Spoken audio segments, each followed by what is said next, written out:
Super Ego Podcast. Yo, assalamualaikum warahmatullahi wabarakatuh. Balik lagi ke Super Ego Podcast. Yoi, sekarang kita kedatangan bintang tamu nih. Dari mana? Coba perjelaskan. Kenalkan diri kalian. Ayo. Gua Rido dari Jakarta.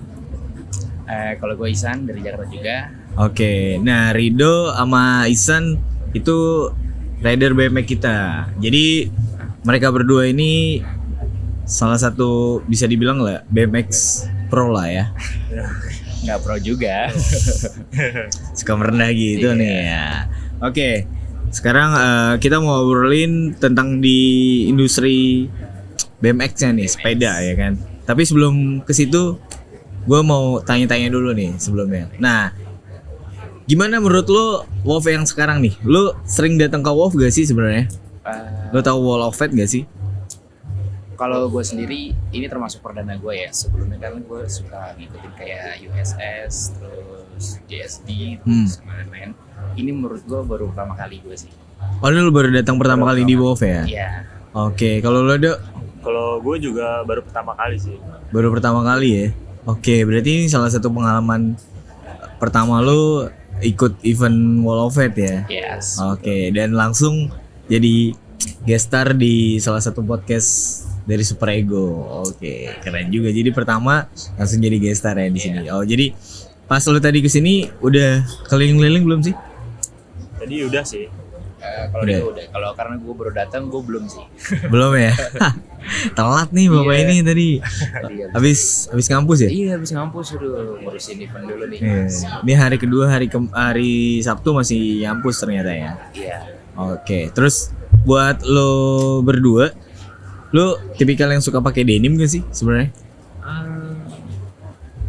Kalau gue sendiri sih, gue suka pakai denim. Cuman karena dulu pas awal-awal main BMX itu pakai denimnya tuh yang straight, yang ketat mas. Oh, Jadinya tuh mungkin gue ngelihat video-video di BMX juga di YouTube, di Instagram.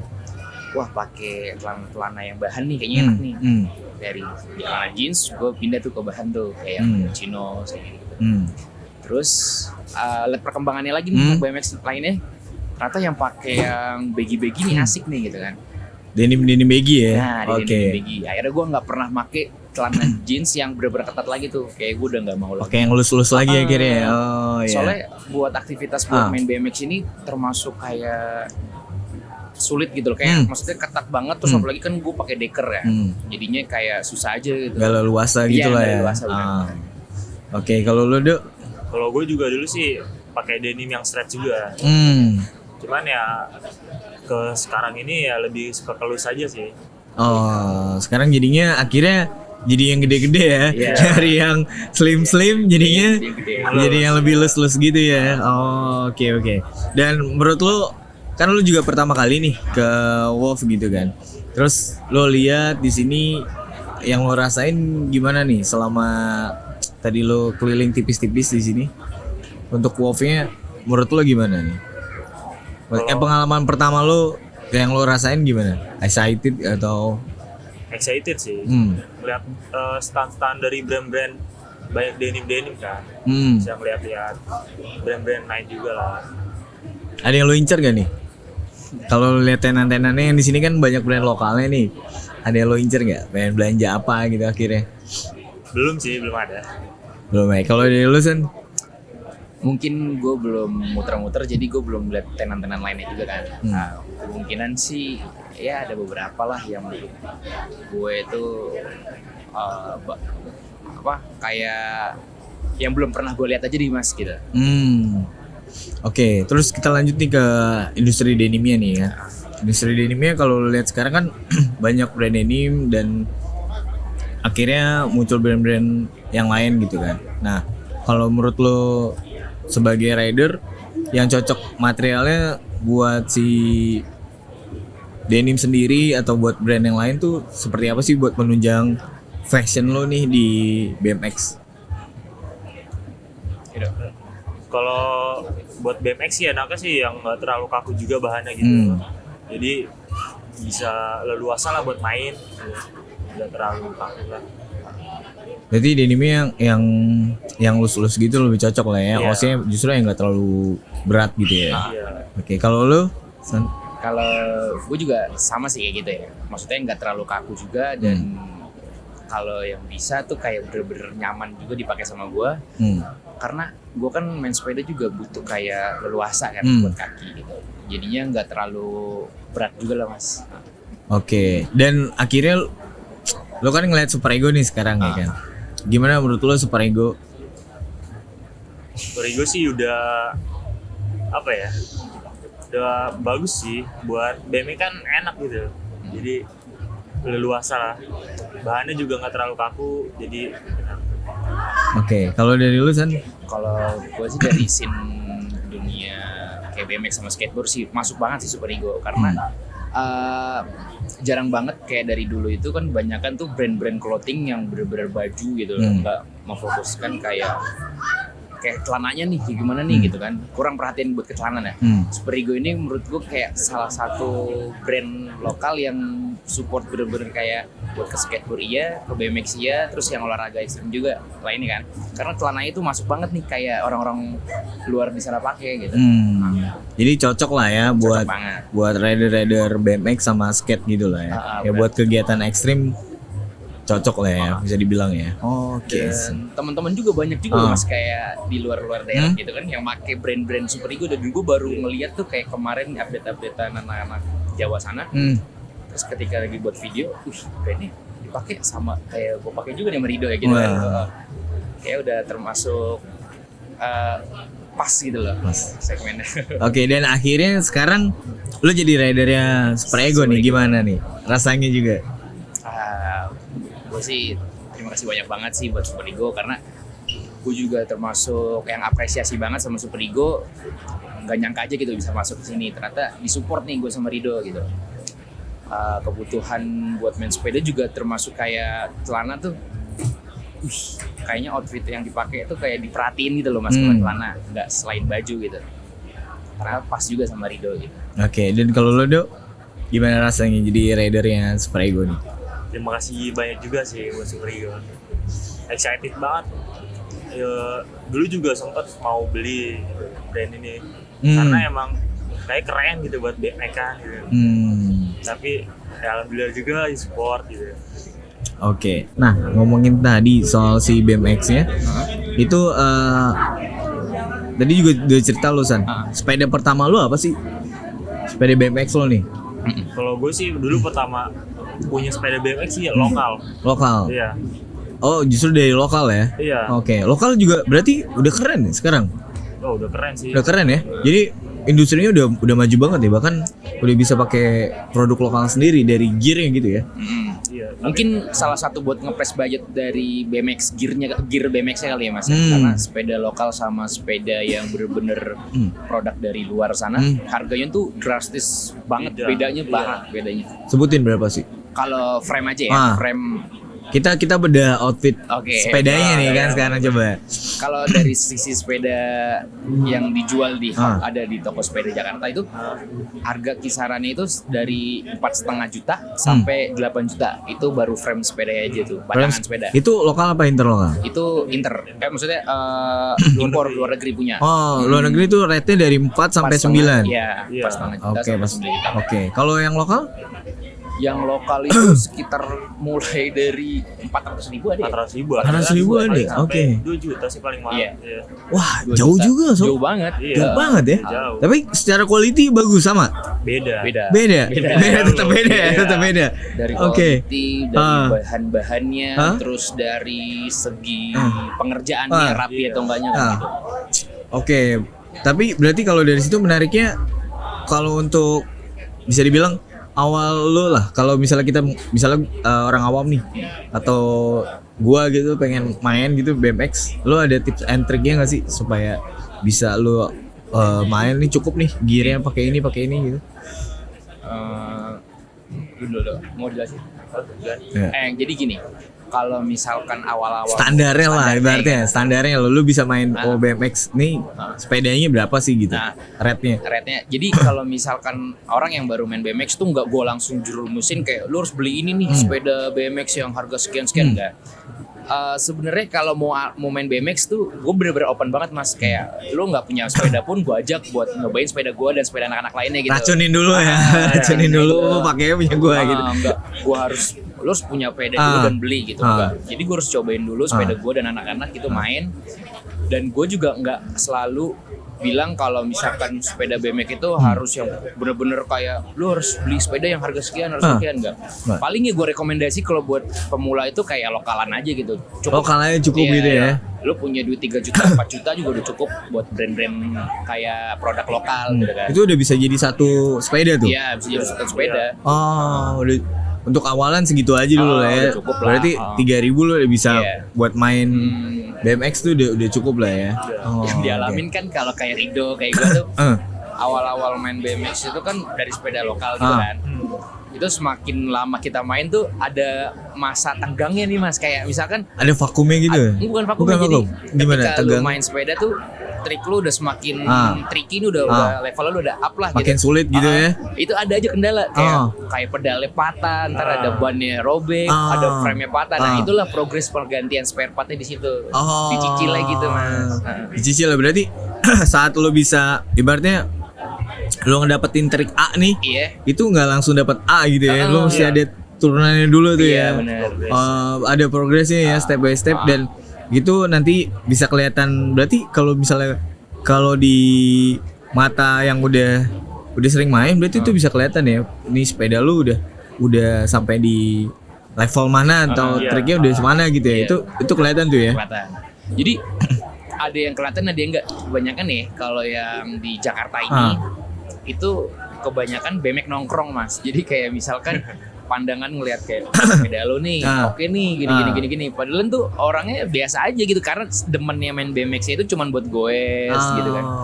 Tapi spare partnya bener-bener full proper nih, orang pro lah gitu kan. Pan mainnya ya cuma nongkrong, ngopi gitu. Terus kalau bener-bener ada orang yang bener mainnya oke gitu.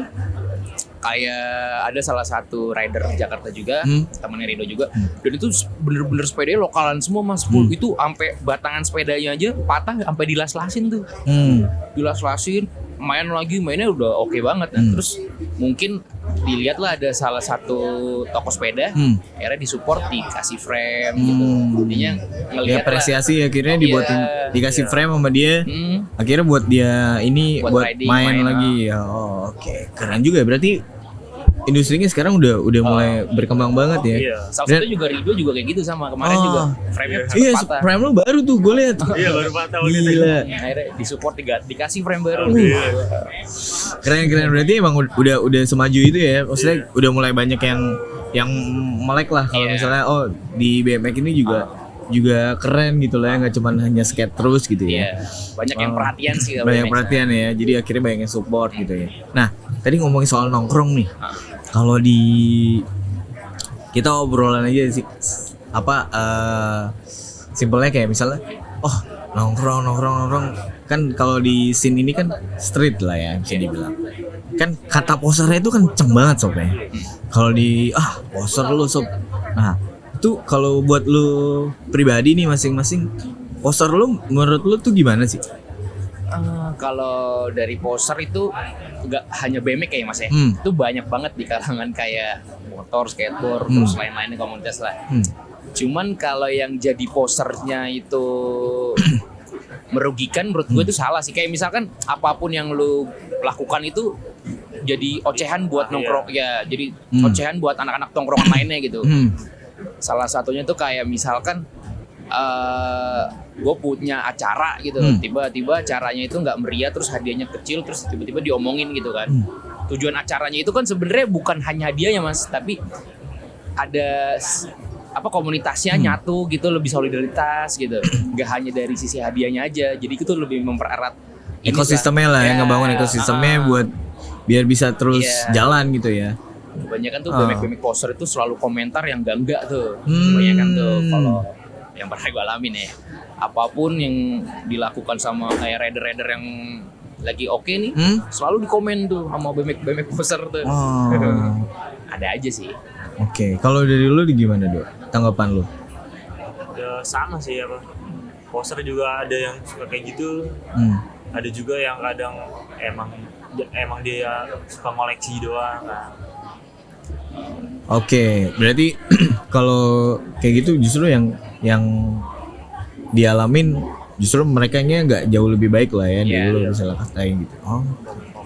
Nah, terus buat harapan lo nih buat industrinya ke depannya BMX tuh seperti apa yang lo mau ke?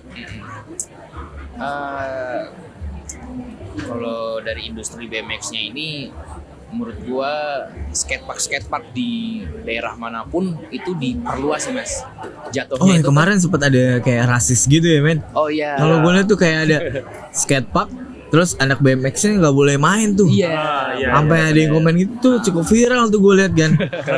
Semua wah itu kenapa tuh ya? Jadi kayak diskriminasi tuh kalau gue lihat. Bener, kayak sarkas banget sih ya jatuhnya. Iya. Kayak misalkan BMX itu dicap kayak ngerusak lah. Wah. Jadi peksi Itu sih pandangan dulu yang pernah anak-anak rasakan sih kayak gitu. Apapun skatepark yang di Jakarta dibuat di swasta gitu nggak dibolehin main BMX. Menurut gue tuh sarkas banget, terus udah gitu kayak rasis lah gitu. Itu tuh nggak baik gitu. Padahal tuh anak-anak BMX tuh lebih ngertiin tuh ketika ada BMX, ada skatepark gitu. Dia tuh kalau misalkan ngegrind gitu.